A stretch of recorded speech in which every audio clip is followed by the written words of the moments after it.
तो last part में Goku multiverse का काम संभालने के लिए इटर्निटी के साथ चला जाता है और चीची को ये बात पता चलती है कि गोकू एक इटर्नल बीइंग था। अब उसके आगे, लेकिन उससे पहले तुम वीडियो को लाइक करो और अगर तुम्हें ऐसे ही मांगा सुनने पसंद है तो चैनल को भी सब्सक्राइब कर देना ताकि आगे आने वाली वीडियोस तुम्हें सबसे पहले मिल सकें। खैर, तो जैसे ही ये बात बीरस, वजीटा और ब्रोली को पता चलती है तो वजीटा हैरान होता है और कहता है कि क्या वो सच में एक इटर्नल बीइंग था, वो हमारे पूरे मल्टीवर्स को संभालता है। इसका मतलब है कि वो लॉर्ड जेनो से भी ज़्यादा ताकतवर है। तो वीज कहता है कि हाँ, तुम ठीक समझे वजीटा, वो बहुत ज़्यादा पावरफुल है, वो लॉर्ड जेनो को केवल अपनी 1% पावर से ही हरा सकता है। वजीटा कहता है लेकिन मैं उससे भी ज़्यादा पावरफुल बनूंगा। बीरस हंसता है और कहता है कि वो चीज़ पॉसिबल ही नहीं है, तुम कभी भी उसके लेवल पे नहीं पहुंच सकते हो, वो एक इटर्नल बीइंग है। वजीटा कहता है लेकिन कोशिश करने में क्या जाता है, मैं कोशिश करूंगा कि मैं इटर्नल जितना पावरफुल बन जाऊं, नहीं बन पाऊंगा तो फिर कोई बात नहीं। ब्रोली कहता है कि वजीटा, अगर तुम्हें गोकू जितना पावरफुल बनना है ना तो फिर तुम्हें ये सेयन वाली फॉर्म्स को छोड़ करके कोई गॉड वाली फॉर्म को मास्टर करना पड़ेगा। तो वजीटा कहता है नहीं, मेरे को कोई भी इंटरेस्ट नहीं है, मैं अपनी सेयन की फॉर्म से ही उस गोकू को सरपास कर जाऊंगा। ब्रोली कहता है फिर तो ये नामुमकिन है, लेकिन लॉर्ड वीस, क्या आप मुझे अल्ट्रा इंस्टिंक्ट जैसी फॉर्म सिखा सकते हैं? तो वीस कहता है क्यों नहीं, वैसे भी ब्रोली, अगर तुम अल्ट्रा इंस्टिंक्ट आती होती तो तुम टूर्नामेंट ऑफ पावर में कब के जीत चुके होते। खैर, वहीं अर्थ में फ्रीजा आता है।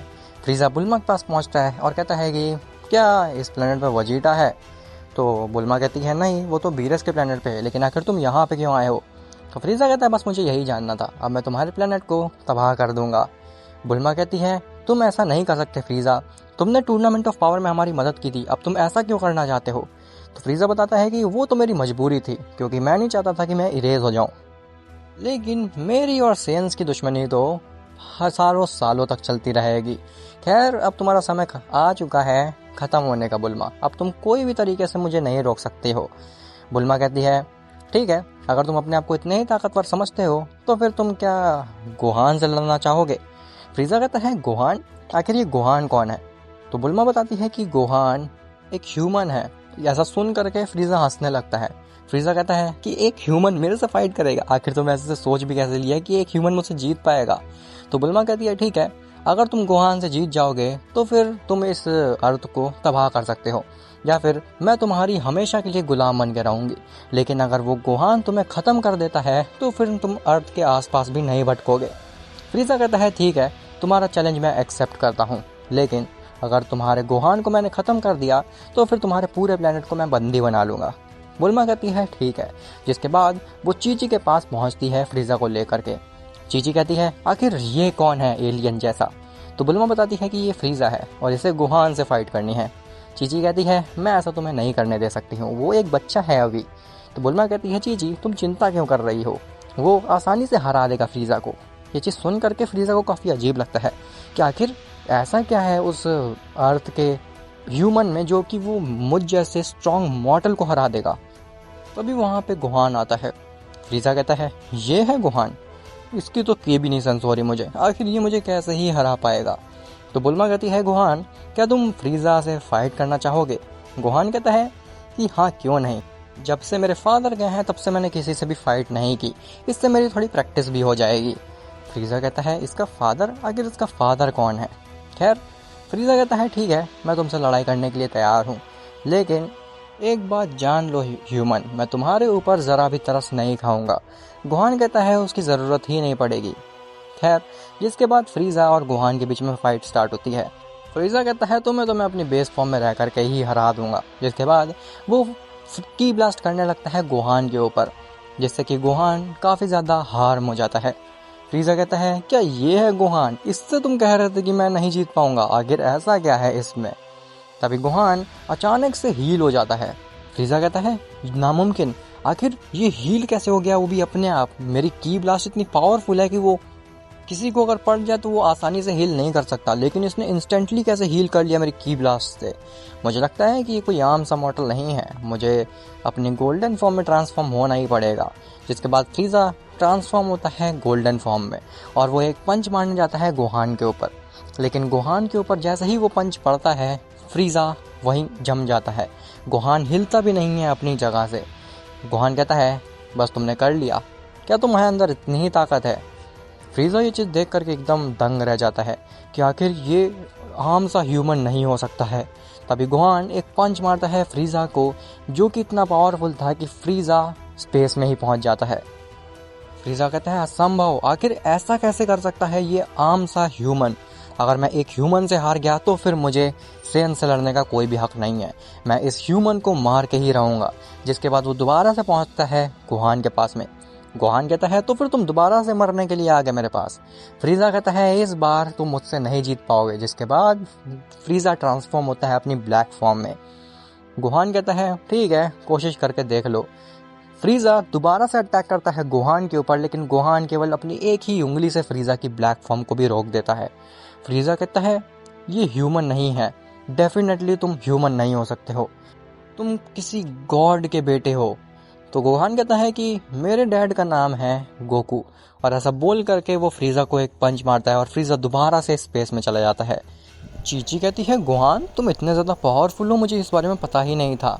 बुल्मा कहती है ऑब्वियसली क्योंकि वो गोकू का बेटा है और गोकू एक इटर्नल बीइंग है, तो डेफिनेटली गोहान के पास भी वो पावर्स हैं। और हाँ गोहान, तुम्हें मुझे लगता है कि ट्रेनिंग करनी चाहिए ताकि तुम अपनी इटर्नल पावर्स को और भी अच्छे से जगा सको। गोहान कहता है लेकिन मैं ट्रेनिंग करूँगा किसके साथ में? तो बुल्मा कहती है तुम पिकोलो के साथ ट्रेनिंग कर सकते हो। तो गोहान कहता है लेकिन अगर मैं उनके साथ ट्रेनिंग करूँगा तो हो सकता है कि वो मेरे से मार जाएं। बुल्मा कहती है तुम्हें इतना हार्ड जाने का कोई भी ज़रूरत नहीं है, तुम बस रेगुलर ट्रेनिंग करो, जिससे डेफिनेटली तुम अपनी इटर्नल पावर्स को अनलॉक कर पाओगे, क्योंकि अगली बार जब फ्रीज आएगा तो वो डेफिनेटली इससे भी ज़्यादा स्ट्रांग होगा। खैर वहीं यूनिवर्स 11 में जिरन बेलमोंट के सामने झुका हुआ होता है। जिरन माफ़ी मांग रहा होता है बेलमोंट से कि लॉर्ड बेलमोंट मुझे इस बार माफ़ कर दीजिए, मैं अगली बार डेफिनेटली उन मॉर्टल्स को हरा दूंगा। तो बेलमोंट कहता है जिरन तुमने मेरी जैसी नाक कटवाई है सभी यूनिवर्सेस के सामने, मैं इसके लिए तुम्हें क्षमा बिल्कुल भी नहीं कर सकता हूँ। मैं चाहूँ तो तुम्हें इरेज भी कर दूँ, मुझे इतनी ज़्यादा गुस्सा आ रही है तुम्हारे ऊपर, तुम जस्टिस फॉर्म में रह करके भी उस वजीटा जैसे मॉर्टल को नहीं हरा पाए। टोपो कहता है कि लॉर्ड बेलमोंट वो कोई आम मॉर्टल नहीं लग रहा था, इवन उसका साथ तो वो गोकू भी दे रहा था, इसीलिए वो वजीटा बार बार खड़ा हो जा रहा था, वरना उसके अंदर इतनी ताकत कहाँ से आएगी कि वो बार बार खड़ा होकर के फाइट करने लगे। बेलमोंट कहता है वो जो भी हो, चाहे उनके साइड में गोकू क्यों ना हो या फिर ज़ेनो ही क्यों ना हो, वो यूनिवर्स कैसे जीत गया मुझे ये चीज़ बिल्कुल भी बर्दाश्त नहीं है, और इसके बदले में मैं तुम्हें सज़ा ज़रूर दूंगा। जिरन कहता है कि लॉर्ड बेलमोंट मैं आपसे बस कुछ समय मांगता हूँ। अरे भाई गाइस, मुझे हार्ट अटैक आते आते बचा है, ये छिपकलियाँ कहाँ से आ रही छत पे? खैर बेलमोंट कहता है ठीक है जिरन, मैं तुम्हें कुछ साल का समय देता हूँ, जिसके बाद मैं लॉर्ड ज़ेनो से ये विनती करूँगा कि वो टूर्नामेंट ऑफ पावर 2 को दोबारा से कंडक्ट कराएं, और अगर उस टूर्नामेंट में तुम हारते हो तो मेरे से बुरा कोई भी नहीं होगा जिरन, ये बात तुम जान लेना। भले ही तुम मुझसे ज़्यादा ताकतवर हो, लेकिन मेरे हकाई के सामने तुम भी कुछ भी नहीं कर सकते हो। जिरन कहता है जी लॉर्ड बेलमोंट, मैं इस बार आपको निराश नहीं करूँगा।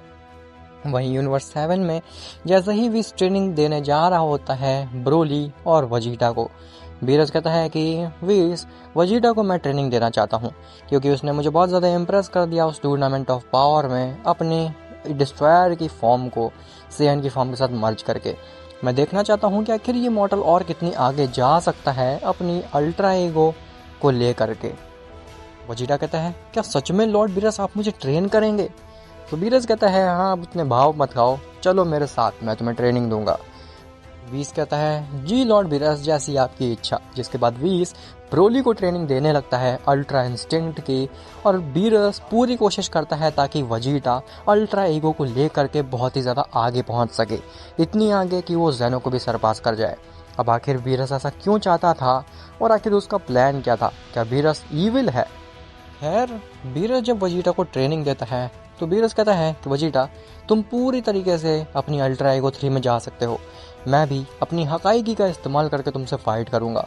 वजीटा कहता है लॉर्ड बीरस, मैं अभी उसको पूरी तरीके से मास्टर नहीं कर पाया हूँ, तो मैं उसे नहीं यूज़ कर सकता हूँ, वो मैं तभी यूज़ कर सकता हूँ जब कोई पैनिक सिचुएशन हो।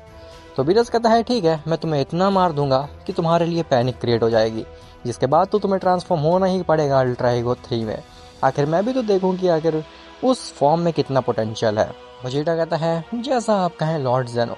जिसके बाद बीरस और वजीटा के बीच में फाइट स्टार्ट हो जाती है, लेकिन वजीटा अपने super Saiyan blue evolution form में रह करके भी काफ़ी अच्छी टक्कर दे रहा होता है बीरस को।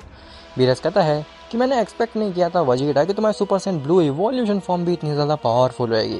खैर, अब मैं अपनी तुम्हें असली ताकत दिखाता हूँ। जिसके बाद बीरस अपनी मॉर्टल की का 100% इस्तेमाल करता है और वो वजीटा को घुटनों पर ले आता है। वजीटा कहता है लॉर्ड बीरस, आप तो काफ़ी ज़्यादा पावरफुल है, लेकिन अब इस चीज़ से बचिए। जिसके बाद वजीटा ट्रांसफॉर्म होता है अल्ट्रा ईगो में। बीरस कहता है तुम अल्ट्रा ईगो में इतनी जल्दी ही ट्रांसफॉर्म हो गए, आखिर ऐसा कैसे पॉसिबल है। तो वजीटा कहता है कि अल्ट्रा ईगो में तो मैं ट्रांसफॉर्म हो ही सकता हूँ, मैं उसको आगे ले जाने में थोड़ा स्ट्रगल करता हूँ। खैर, अल्ट्रा ईगो में ट्रांसफॉर्म होने के बाद भी वजीटा काफ़ी अच्छे से टक्कर दे रहा होता है बीरस को।